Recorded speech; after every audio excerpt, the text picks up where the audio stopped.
የቁርአን ሲፋው እና ስሞቹ ከ90 ይበልጣሉ። አንዳንዶቹ 100 አድርሷቸዋል። ይሄንን እያወራን ስንሄድ ምናልባት አንድ 15 20 ብንሄድ ቁርአን እንደዚህ ነው እንዴ የሚል የሆነ ስዕል ይሰጠናል። እሱን ስዕል መፍጠር ነው የተፈለገው። ሚዛን የሚለው ግን ምንድነው? በጣም ጥቃቅን በሚሉ መስሉን ጉዳዮች ጭምር ይሄ ነገር ይገባል። ሐሳብ ስንሰጥ፣ ውሳኔ ስንወስን ሁሉ ሚዛን ይስታል። ህይወታችን ሙሉ ሚዛን ይሳታል። በቃ የመጀመሪያው ጉዳይ የሰው ልጅ ህይወት ሚዛን ይሳታል። ከባዱ ጉዳይ የህይወት ሚዛን መስራት ነው። ለምን? ወደ ሆነ ነገር ሄድ ይልብናል። ለምሳሌ ወደ ሃይማኖቱ እንምጣ ስንል የሆነ ጠበቅ ማድረግ ሃይማኖት ሊመስለን ይችላል። ወይም ደግሞ ላላ ማድረግ የበለጠ ደግሞ ሃይማኖተኝነት ሊመስለን ይችላል። በጣም የገባው ሃይማኖተኛ ምናምን የሆነን ይመስለናል። ወደ ዱንያው ስንመጣ ኤክስትሪምሊ እንሄዳለን። ወደ ቤተሰብ ስንመጣ ሁሉ ነገራችን ይዛባብናል። ይሄ ሁሉ ዓለም አንድ ላይ ስንጫወት ይሄ ሚዛን እንዴት ይጠብቅ? ሁሉንም ነገር ስናደርገው ሁሉም ሚዛን ይስትብናል። ቁርአን ደግሞ ሁሉንም ሚዛን ቦታ ላይ እንዲቀመጥ እናደርጋለን። ለምሳሌ አንድ መሪ ሲመራ አዛኝ መሆን አለበት። በጣም አዛኝ ልሁን ብሎ ሲል ደግሞ ምን ይፈጠራል?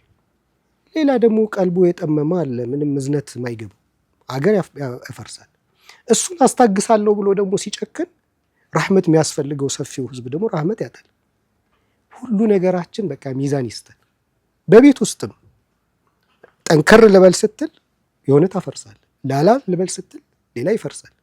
ልጆች አስተዳደግም ላይ ሚዛኑ የቱ ጋር ነው? ኢቭን ሚዛኑ እኮ አይታወቅም።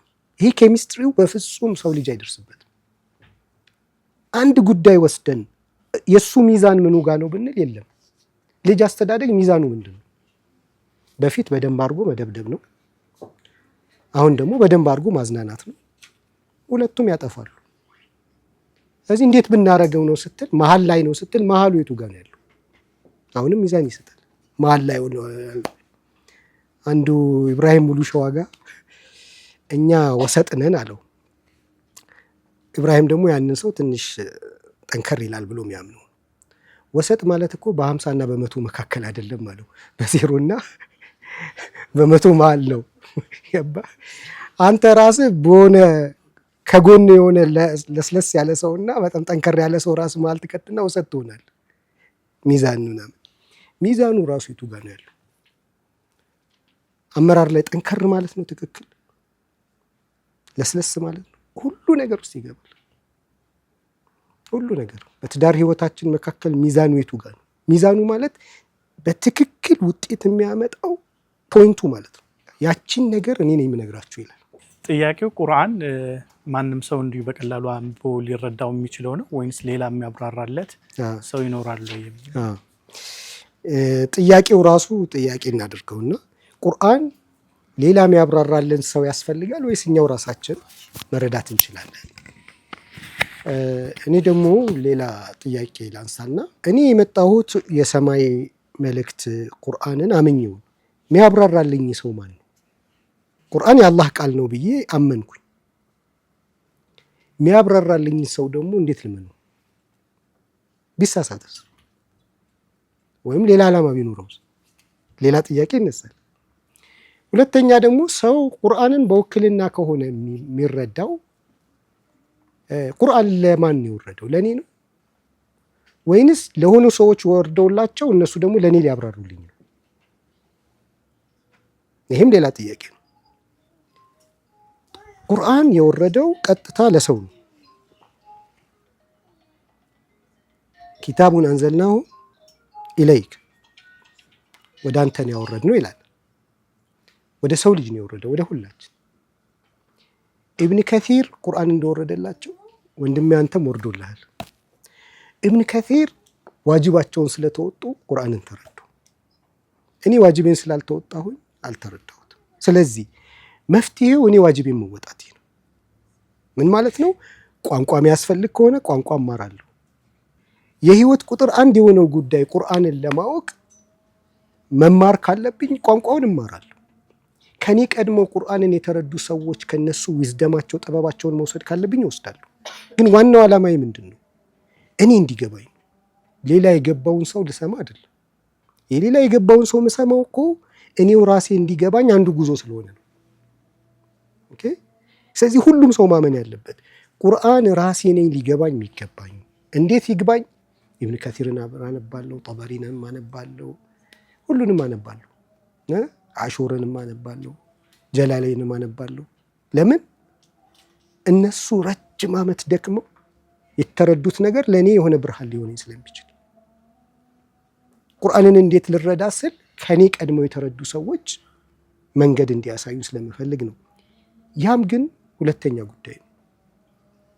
ትልቁ ጉዳይ ግን ቁርአን ራሱ ሊነግረኝ ይገባል ብዬ አምናለሁ። መልስ ለሰው ሊሰጠኝ አይገባማ አይደለ? ለሰው አሳልፎ ከሰጠኝ እኮ ገና ጥያቄ ነው። ቁርአንም አይሰጠኝም ለሰው። እንዲህ ካረክ ትረዳኛለህ፣ ይህን ካደረክ ትስታለህ እያለ ራሱ ሊነግረኝ ይገባል። ግን የእኛ ጥረት ይፈልጋል። ዝም ብዬ ዛሬ ቁርአን ይገባኛልና ለእኔ የወረደው ብዬ ብመጣ እንደዛ ማለት አይደለም።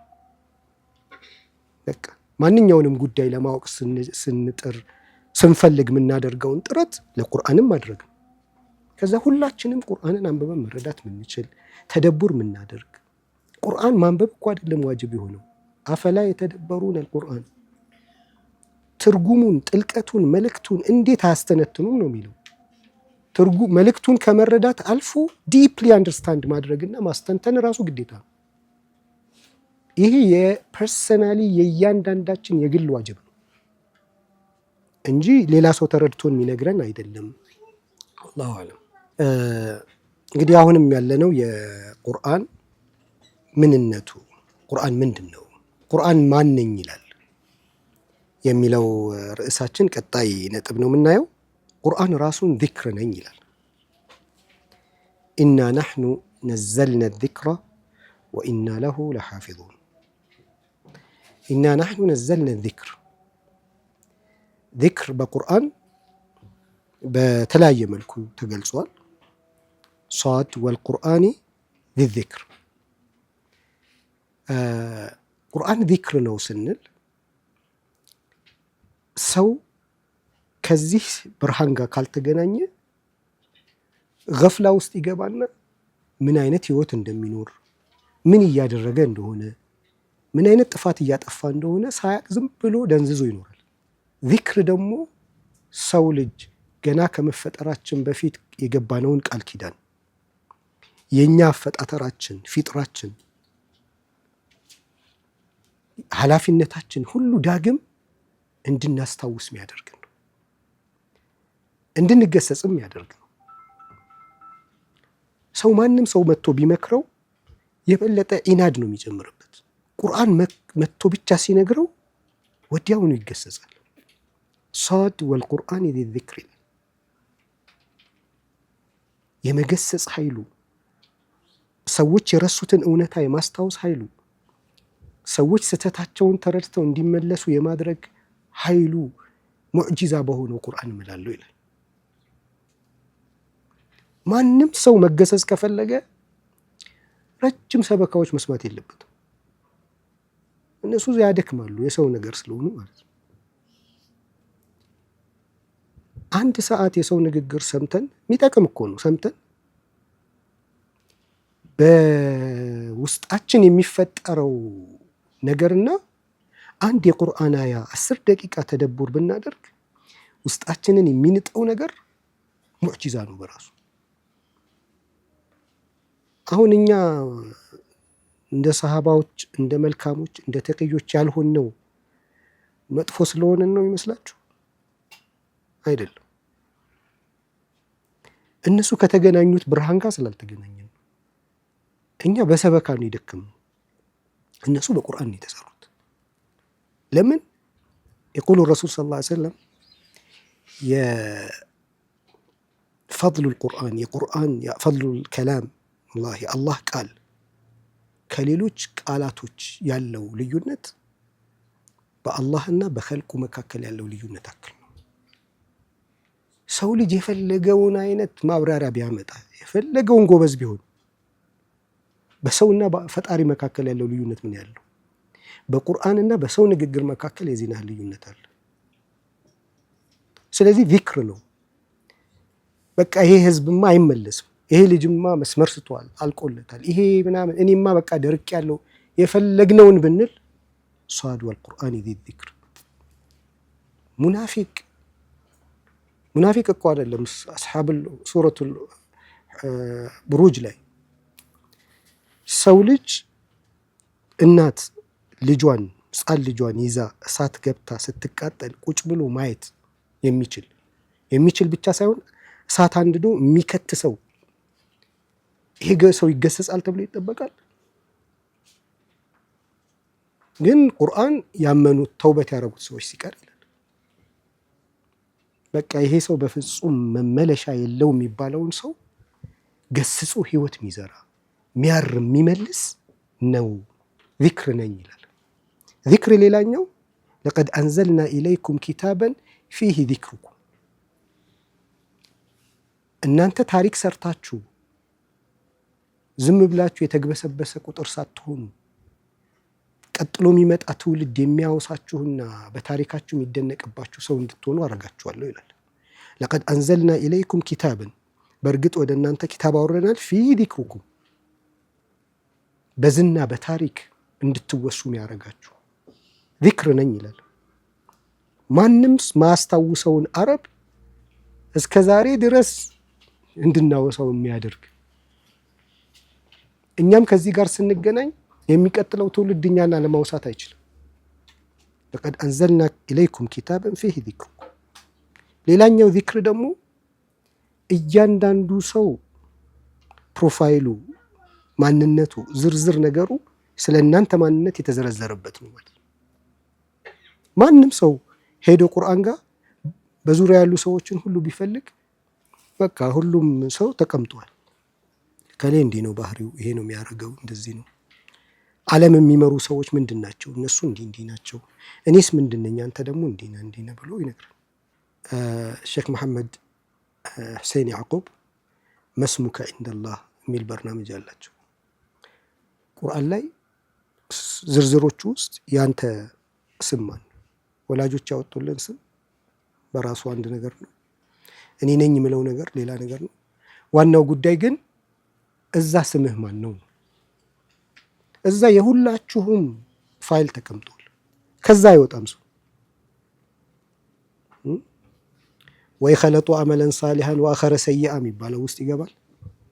መልካም ነገርንና መጥፎ ነገር የቀላቀለ የሚባሉት ፋይሎች ውስጥ ይገባል። እነሱ የራሳቸው ባህሪ ያላቸው፣ ባህሪያቸው ተዘርዝሯል።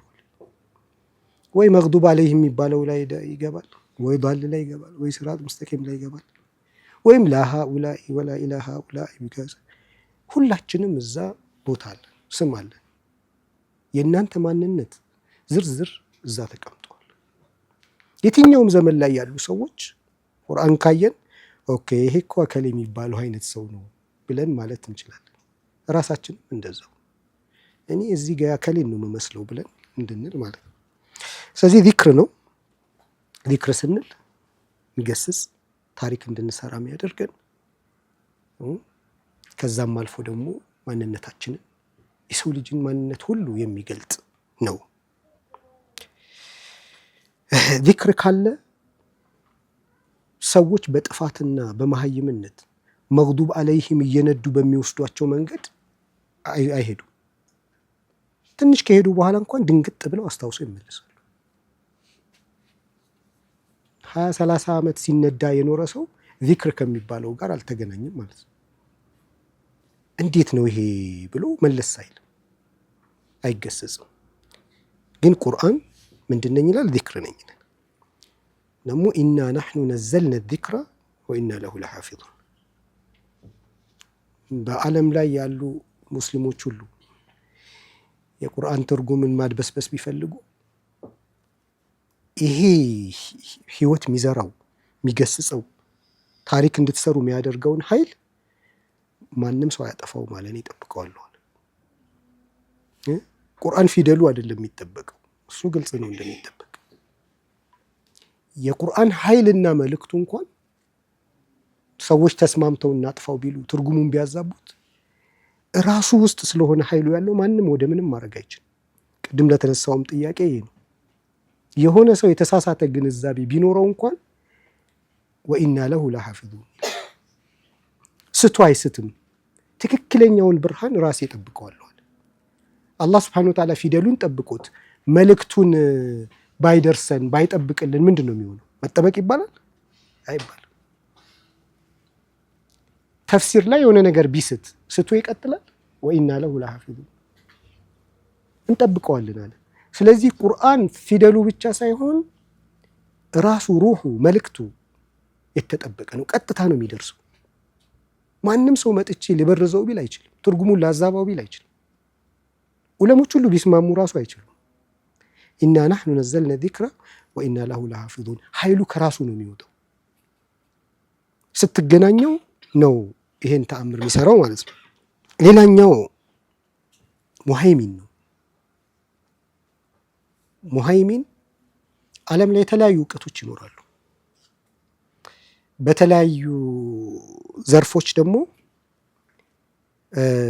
ይሄ ጉዳይ ይሄ ነው ብለው ሀሳብ የሚሰጡ ይኖራሉ።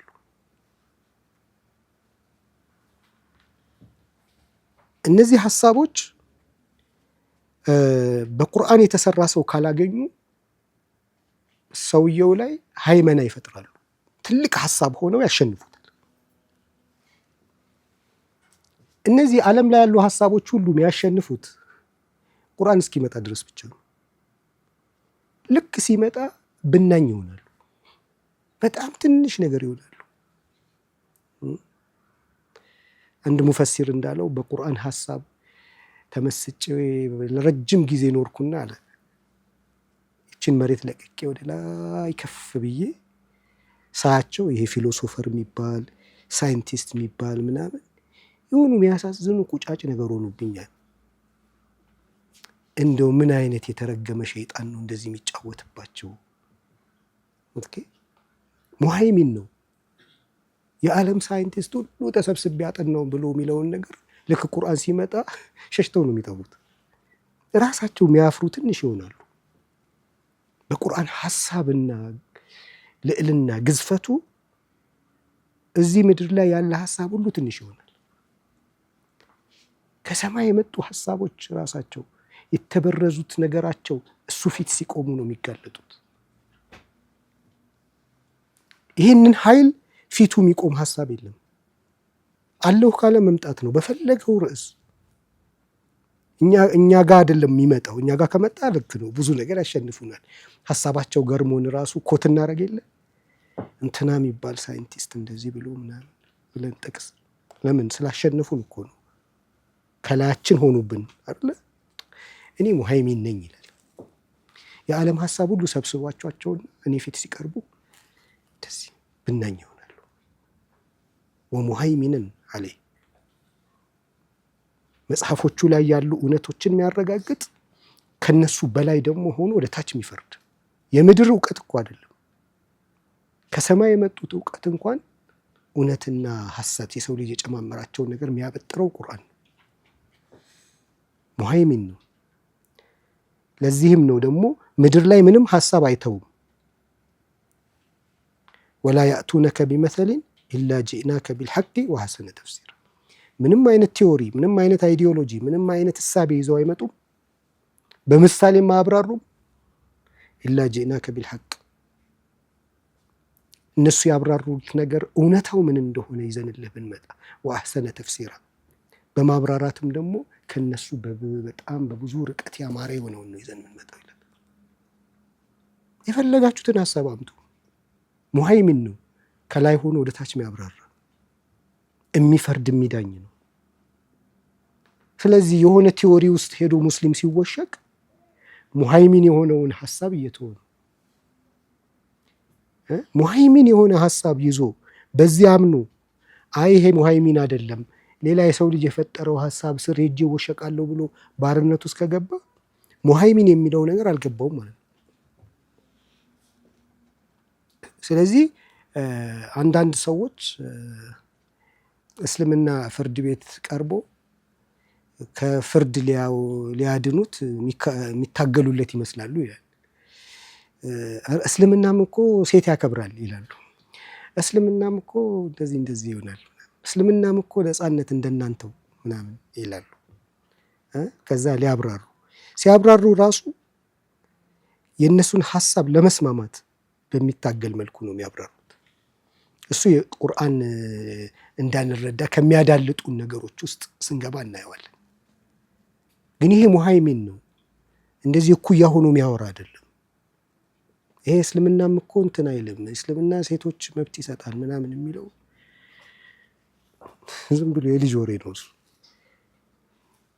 እሱ የመጣው ራሱ የዓለም ሕዝብ እንዴት አድርጎ በፍትሃዊ እንዲኖር ሊያስተምር ነው የመጣው እንጂ እሱም እኮ እንደናንተ ተብሎ እኩያ የሚፈጠርለት አይደለም። ሙሃይሚን ነው። ይሄ ሙሃይሚንነቱን በደንብ መረዳትና በዚህ ግዝፈትና ልቅናው ልክ ነው ዓለምን የምናወራው። በምንድን ነው የምናወራው? እናንተ እኮ በጣም እንደዚህ ትረሽ የሆናችሁ ናችሁ፣ ሀሳባችሁ ተራ ሀሳብ ነው፣ የዓለምን ህዝብ ለምናየው ጥንቅጥ የዳረገ ነው፣ በጭካኔ የተሞላችሁ ናችሁ ብለን እነሱ ይሄ ራህመት ካልደረሰ እናንተም አድኑ። እነሱ ገምጋሚ፣ እኛ ተገምጋሚ፣ እኛ ፍርድ ቤት ቀርበን ምላሽ መንሰጥ አይደለም። ሊዳኝ ነው የመጣው፣ ፍርድ ቤት ቀርቦ ሊከሰስ አይደለም የመጣው። ደረጃውን ማወቅ ይፈልጋል ማለት ነው። እስልምና ልንከራከርለት ከፍርድና ከክስ ልናወጣው የምንታገል ከሆነ ሙሃይሚን በሚለው ስነ ልቦና አይደለም የምናወራው ማለት ነው። ሙሃይሚን የሚለው ከፍ ብሎ ይሄ የዓለምን ጨለማ ወደ ታች የሚያወራ ነው። ሱሙን ቡክሙን ዑምዩን ፈሁም ላ ያዕቂሉን ያላቸው እናንተ እኮ ደደቦች ናችሁ፣ እውሮች ናችሁ፣ ደንቆሮች፣ ዲዳዎች ናችሁ ብለን ማለት የምንችልበት ከፍታ ላይ ሆነን ነው የምናወራው። ያ ግን ሊሆን የሚችለው ምንድን ነው? እኛ መጀመሪያ በሲራው ሲደርስ ነው፣ ከዚህ ብርሃን ጋር ስንገናኝ ነው። እኛ ከነሱ በባሰ ጨለማ ሆነን ብናወራቸው እነሱ ራሱ ነው የሚስቁብን አይደል? አሁን ገብተን ስለዚህ እንደዛ ስለዚህ የዓለምን ሲቪላይዜሽን ከላይ ሆኜ ነው የምመራው እያለ ነው ሙሃይሚን ነኝ። ዓለም ላይ ያሉ ቴዎሪዎችን ሁሉ ከላይ ሆኜ ነው የምመራው፣ እኔ ሙሃይሚን ነኝ ይላል። ዓለም ላይ የፈለቁ ሀሳቦች ሁሉ ከማን ስር ናቸው? ከቁርአን ሀሳብ ስር ናቸው። ይሄ ዝም ብሎ ለፉከራ የምንለው አይደለም። የመጨረሻው የሰው ልጅ የደረሰበትን እውቀት ወስደን ቁርአን ስለዛ ጉዳይ አንድ አያ ብናነሳ የሀሳብ እንዴት አይነት ትንሽ እንደሆነ የዛኔ እንረዳለን። ይሄንን ለማለት ደግሞ መጓዝ ይፈልጋል ማለት ነው።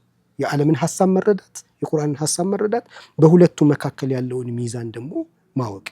የዛኔ በእርግጥም ቁርአን ሙሃይሚን ብለን እኛ ምስክርነት እንሰጣለን። የመጨረሻው ቡርሃን ነው። ያ አዩሃ ናሱ ቀድ ጃአኩም ቡርሃኑ ሚን ረቢኩም፣ ቀድ ጃአኩም ቡርሃኑ ሚን ረቢኩም። ሰዎች በሀሳብ ደረጃ ይሄ እንዲህ ስለሆነ ይሄ ትክክል ነው ብለው ራሽናል ነን ብለው የሚያስቧቸው ነገሮች አሏቸው። በመጀመሪያ ደረጃ ሰው በትክክል ማሰብ የማይችል ፍጡር ነው። ሰው ህሊና አለው፣ ያስባል እንላለን አይደል? እንደ ሰው ልጅ የማያስብ ፍጡር የለም ከቁርአን ጋር ከመገናኘቱ በፊት ማለት አለ። ማሽኑ ግን አይሰራም። በኮንትራዲክሽን የተሞላ ነው። በሀሳብ ግጭት የተሞላ ነው። ሁሉም ሰው የሚያስብ ይመስለዋል፣ ግን የሚያስበው የሆነ አካል እንዲያስብ አድርጎ በሰራው መልኩ ነፃ ሆኖ እንኳን ሙሉ ሀሳቡን ለመጠቀም እድል የለው። እንደዛም ቢጠቀም ራሱ ከጉድለት አይወጣም። ቁርአን ግን ቡርሃን ነው። መጀመሪያ ይሄ የሰው ልጅ ህሊና በትክክል ቀመሩን ተጠቅሞ ትክክለኛ ማስረጃና እውነት ጋር መድረስ የሚችልበት ሌቭል ላይ ከፍ ያደርገዋል። ከዚህ በፊት የሰው ልጅ ህሊና ራሱ በትክክል አይሰራም። የተዛባ ነው፣ የተተራመሰ ነው። ወኢን ቱጢዕ አክተረ መን ፊል አርድ ዩዲሉከ አን ሰቢልላህ። አብዛኛውን ሰው ብትከተለው መንገድ የሚያስት ነው። በትክክል አያስብም። ለሁም ቁሉቡን ላ የፍቀሁነ ቢሃ ወለሁም አዛኑን ላ የስመዑነ ቢሃ። የሰው ልጅ የተሰጠውን ትልቁን ሀብት ባለመጠቀም ከፍጡራኖች ሁሉ አንደኛ ነው። እንስሳ የተለካለት አለው፣ እሱን ይጠቀማል። የሰው ልጅ ግን የማሰብ አቅሙ የማየት አቅሙ ልኩ በጣም ትልቅ ነው ካለበት ኃላፊነት አንጻር። ግን ያ ሁሉን ያመክናል። አሁን የምናስብ ነው የሚመስለን አይደል? ከቁርአን ጋር ከመገናኘታችን በፊት የምናስበው ሀሳብ ሮንግ ነው። በትክክል አይሰራም ራሱ ማሽኑ። ስለዚህ አስሉ ምንድን ነው? አስሉ የእኛ ሀሳብ ስህተት ነው። ቁርአን ጋር ሄዶ ሀሳባችን እስኪጸድቅና ዳኝነት እስኪሰጠው ድረስ ውድቅ ነው ሀሳባችን። ምንድን ነው የሚባለው? እሱ ሀዋ ይባላል። ቁርአን ሳያረጋግጠው በፊት የያዝነው አቋም ሀዋ ነው። በቁርአን ብርሃን ጋር ስንገናኝ እያስተካከል ነው ወደ እውነትና ሐቅነት ይመጣል። ስለዚህ ቁርአን ቡርሃን ነኝ ይላል። ምንም አይነት ማወላዳ የሆነ ማስረጃ፣ መረጃ፣ እውነት የሆነ ትክክለኛ ሀሳብ የማሰብ ውጤት የሆነውን ነገር ነኝ ይላል። ምድር ላይ ስለምንም ነገር ማስረጃ አግኝተን ልባችን ሊረጋጋ አይችልም። ቁርአን ብቻ ነው ቡርሃን። ሲነግረን ይገባናል፣ ውስጣችንን አሸንፎን እርግጠኛ ያደርገናል፣ ትክክለኛ መረጃ ጋር ያገናኘናል። አሸናፊ የሆንኩ ማስረጃ ነኝ ይላል። ሰው ዝም ብሎ ሊኖር ይችላል ውስጡ እየተጠራጠረ። የቁርአን ጋር ግንኙነት ያለው ግን ምንድነኝ ነው የሚለው? ሰው ሁሉ ኮንቪንስድ ሆኖ እርግጠኛ ሆኖ አምኖ እንዲሄድብኝ የሚያደርግ ማስረጃ ነኝ። በሁሉም ህይወት ውስጥ ቡርሃን ሆኖ ያገለግላል። ቀድ ጃአኩም ቡርሃኑ ሚን ረቢኩም፣ በእርግጥም ይህ ማስረጃ መጥቶላችኋል። አለበለዚያ ህይወታችን ሁሉ በጥርጣሬና በግምት የተሞላ ይሆናል።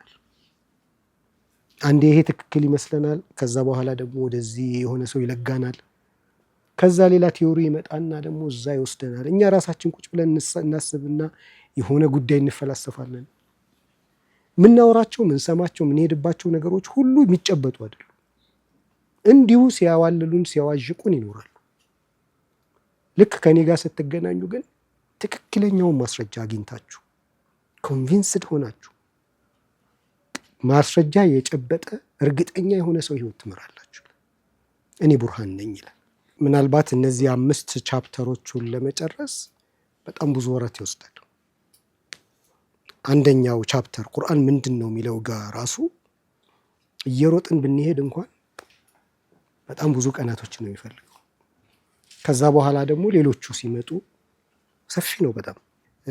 ጉዳዩ በትክክል ፍሬ የሚያፈራው መስመሩን ተከትላችሁ እናንተ በሚኖራችሁ ሪዲንግ ነው። አብረን የምንቆይባቸው ጊዜያቶች ቢኖሩ የበለጠ ጥሩ ነው፣ ደስ ይለኛል። ለራሴው ስል ማለት ነው። ምናልባት ዓመትም ሊወስድ ይችላል 5ቱ ቻፕተር በትክክል ሳይሆን በተወሰነ መልኩ እየተማርን እንሄድ ብንል። ስለዚህ አሁንም በሳምንት 1 ቀን የሚኖረው ነገር የሚሰጠን ትንሽ ነው። መጨመር ሊያስፈልግ ይችላል። እንግዲህ የእናንተ ፈቃደኝነት ነው የሚሆነው። ሁለተኛው ደግሞ እስከዛሬ የተማርነው ትምህርት የሚለው ነው። ትምህርት ብቻ ሳይሆን አጠቃላይ የዱንያ ጋር የተያያዙ ጉዳዮች ከሰማያዊ ዓለም በጎን ያለው ማለት ነው። ወህይ ምንድን ነው? ዋናው ስራው ትልቁን ማፕ መስጠት ነው። ከዛ ዝርዝር ጉዳይ ደግሞ የእናንተ አቅም ነው ብሎ ነው የሚተው። ለምሳሌ ዓለም ላይ የምናያቸው ውጤቶች ምናምኖች ሁሉ የሰው ልጅ ትንሹ አቅም ነው። ማለት ሁሉም ሰው ያለው አቅም ነው። ይሄ ከሰው ጋር በሚኖረን ሂደት የምንማማረው ጉዳይ ነው። እስልምና አይከለክለው። ይሄ መማማር ግን ምን ይቀድመዋል? መጀመሪያ ሂዳያው፣ ኑሩ፣ ብርሃኑ ምናምኑ መኖር አለበት። መኖር ብቻ ሳይሆን ይሄ ዓለም ራሱ መሄድ ያለበት በዚህ ብርሃን፣ በዚህ ብርሃን ውስጥ እየሄደ ከካፊሩም ከሙስሊሙም ከማንም መማማሩ ያለ ነው። ለሰው ልጅ የተተወ ስለሆነ ነው። ቁል ሲሩ ፊል አርዲ ፈንዱሩ ብሎ ሂዱና አጥኑ ብለዋል። አንድ ሙስሊም ሄዶ ላያጠና ይችላል። አንድ ደግሞ ሌላ ሰው ሊያጠና ይችላል። የተቀመጠው ሙስሊም ሳይሆን እውቀት ያለው ሄዶ የፈተሸው ነው። ወሰኸረ ለኩም ብሏል። አላህ ቀላል አድርጌላችኋለሁ ብሎ ተስኺር ያደረገለትን አምጥቶ ብርሃን ያደረገው ሰው ማንም ይሆን እሱ ትክክለኛው ሰው ነው። ነገር ግን እውቀት የሚባለው በሰው ልጅ አቅም ውስጥ ያሉ ጉዳዮችን ብቻ ነው የሚያስተምረን ወይንስ ከሰማይ ልናገኘው የሚገባንን ብርሃን ጭምር ሊያጠፋ እሱም ላይ አለሁኝ ብሎ ይገባል? የቸገረው አለዘርፉ የሚገባው ጉዳይ አንደኛ። ሁለተኛ ደግሞ ከዚህ ብርሃን ጋር ሳንገናኝ የምድር እውቀት ብቻ ሰብስበን ሰው ሆኖ መኖር ይቻላል ወይ? ተውት ጀነትን አዛብን ምናምን ትተነው በዚች ምድር ላይ ሰው ሆኖ መኖር ይቻላል? አይቻልም። የጨለማ ህይወት፣ የጭንቅ ህይወት፣ የባርነት ህይወት ነው የሚኖሩ። ስለዚህ ይሄ የትምህርቱ ዓለም ምን አይነት ሰው ያፈራል? ከብርሃን ጋር ያልተገናኘ እነሱ እንዳሻቸው የሚነዱት ማንነት ያፈራል። እውቀቱን ግን አንተውላቸው። ምክንያቱም የወሰዱትም ከዚህ ብርሃን ከመጣ በዚህ ብርሃን ከተሰሩ ሰዎች ነው። ዓለምን ሳይረሱ ለዓለም አስተዋጽኦ ያበረከቱ ሰዎች የእነሱን ሀብት ነው ይዘው የቀጠሉት። ስለዚህ የእኛ ሕክማችን ነው፣ እንቀበላለን። የዓለም ላይ ያለ እውቀትን ሁሉ ሙስሊም ከሌሎች ተሽሎ መውሰድም ለሌሎችም ደግሞ የተሻለ ማበርከትም ይጠበቅበታል። ይሄ ዘርፍም ሌላው ድክመታችን ነው፣ እንደውም የተሻለ ልንሰራበት የሚገባ ነገር። ግን ብክነት ነው ወይ ብትለኝ፣ ያው ብክነት ነው። አሁን የምናውቀውን ነገር ዲግሪ ስንይዝ ወይ ዶክተር ስንወልድ የምናውቀውን ነገር ለማወቅ 18 ዓመት የሰው ልጅ መድከም የለበትም። ህይወታችንን ሊበሉት ከፈለጉ እንጂ ይህ ሁሉ የሚያደክም ነገር አይደለም። ከዛም አልፎ ደግሞ 18 ዓመት ሰው በጣም የሆነችን ነገር ሊያውቅ ደክሞ ፋይናሊ ግን ለምንድን ነው የምኖረው የሚለውን እንኳን መመለስ አይችልም። ቤተሰብ እንዴት ነው የምመሰርተው የሚለውን መመለስ አይችልም። ስለዚህ ህዝብን ያመከነ መስመር ነው የትምህርት ቤት የእውቀት መስመር የሚባለው ማለት ነው። እውቀት ያስፈልጋል። አሁን ያለው መስመር ግን በጣም የሰው ልጅን ያመከነ መስመር ነው። ሌላ ለህይወቱ የሚጠቅመውን ነገር የሚማርበት ይህንኑ ሲስተም ተጠቅሞ የበለጠ የምናሳድግበት መንገድ ከሌለ ትውልድ ያመክናል። ከዚህ የበለጠ እውቀት፣ ከዚህ የበለጠ ስነ ምግባር ትምህርት ቤቶች ሊሰጡ ይገባቸዋል። ካልሰጡ ግን ይሄንን አሁን ያፈሩትን ሊያፈሩ ይሄ ሁሉ መድከም አያስፈልገው። ስንት ፐርሰንት ነው ያለፈው? ያላለፈው ምንድን ነው የሚሆነው? ይሄ ሁሉ ድካም ለዚህ ነው ዲዘርቭ ያደርጋል? የሀገር ሀብት፣ የወላጅ ሀብት፣ የልጁ ጊዜው ምኑ ሁሉ ባክኖ መጨረሻ ላይ ምንም ሳያረጉት ሜዳ ላይ ይበተናል። ከዛ ውስጥ ትንሹ ይወጣል፣ ትንሹ ምንም አያረግም ከዛ በኋላ። ስለዚህ ያው ድጋሚ ሊታሰብበትና ሊስተካከል የሚገባው ነው። ህዝብ ዝም ሊለው ማይገባ ነገር ነው። ልጆቻችንን እያመከናችሁ ነው፣ ልክ አይደላችሁም፣ በደንብ የሚያስብ ሰው ስሩ፣ የሚጠቅም ሰው ለሀገር የሚጠቅም ሰው አምርቱ፣ መልካም ስነ ምግባር ያለውን ዜጋ አፍሩ ተብለው ጫና ሊደረግባቸው ይገባል። አለበለዚያ 20 ዓመት ከንቱ ድካም ነው የሚሆነው። ወላሁ አለም። ፕሮግራማችን በዚሁ እናበቃለን። ሱብሃነከ አላሁመ ወቢሐምዲከ አሽሀዱ አን ላ ኢላሀ ኢላ አንተ አስተግፊሩከ ወአቱቡ ኢለይክ።